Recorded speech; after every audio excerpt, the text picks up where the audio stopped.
Hello everyone, welcome to my AP Statistics project.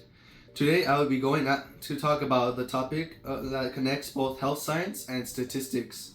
The relationship between the person's body mass index, or simply known as BMI, and their physical fitness levels. My main research question: to what extent does the person's BMI predicted level score on physical fitness tests? For the projects, my end hypothesis is what there is no linear relationship between BMI, fitness scores. This means true slope of our line 0. My alternative hypothesis is that there's a negative linear relationship. This means that the person's BMI goes up and their fitness scores extend to go down. Why does the topic matter? That's a good question. In our everyday lives, schools and doctors often use BMI as a quick way to see if someone is healthy. However, the BMI only looks at the person's height, weight, and completely ignores the body composition, like whether the weight comes from the muscles or fat. It completely ignores a body's composition, like whether the weight comes from muscles or fat. By using statistics to study this, we can see the BMI's actual good way to predict how physical fit someone is, or if it's just too simple. That helps us understand if we should rely heavily on BMI in health programs.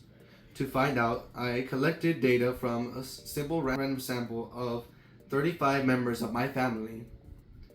To make sure the data was fair, it was unbiased, I completed a list of extended family members that used random number generator to pick 35 individuals.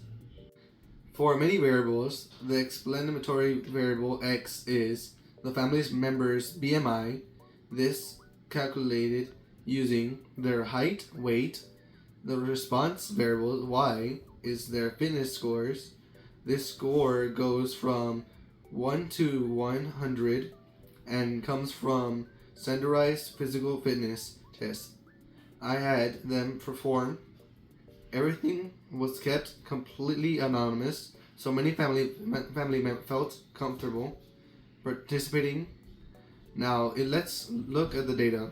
If you look at the scatter plot, you can see the moderate negative linear relationship between BMI and fitness scores. There are no major outliers that mess with overall pattern. Using my statistical calculator, I found the least square regression line. The equation is predicted fitness scores equals 114.7 minus 1.6 times BMI. What does that mean? It means that for every 1 unit increases in the family members' BMI, their predicted fitness scores drop by 1/6. Our correlation coefficient, which is R, is negative to 0.65. This confirms that the relationship is negative and moderately strong. The coefficient of determination, or R squared, is 0.42. This tells us that about 42% of the changes we see in the fitness scores can be explained by the linear relationship with BMI. The other 58% comes from the other factors. To make sure our linear model is safe to use, I checked the residual plot.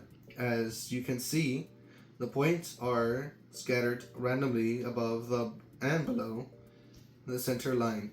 There is no clear curve or weird pattern. This means the linear model fits our data well and our conditions for inference or MET. Finally, I did a linear regression t-test for the slope that gave us the small p-value. That is way below the alpha level of 0.05 because p-value is so tiny we reject the n hypothesis.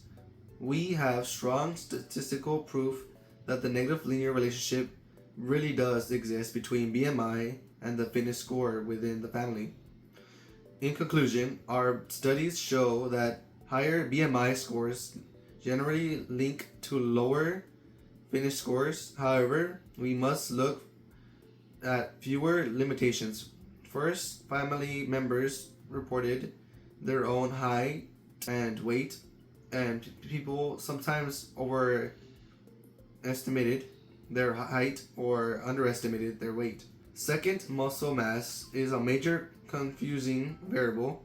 A family member who lifts weights might have high BMI because muscles are heavy, but they might still score perfectly on the fitness test.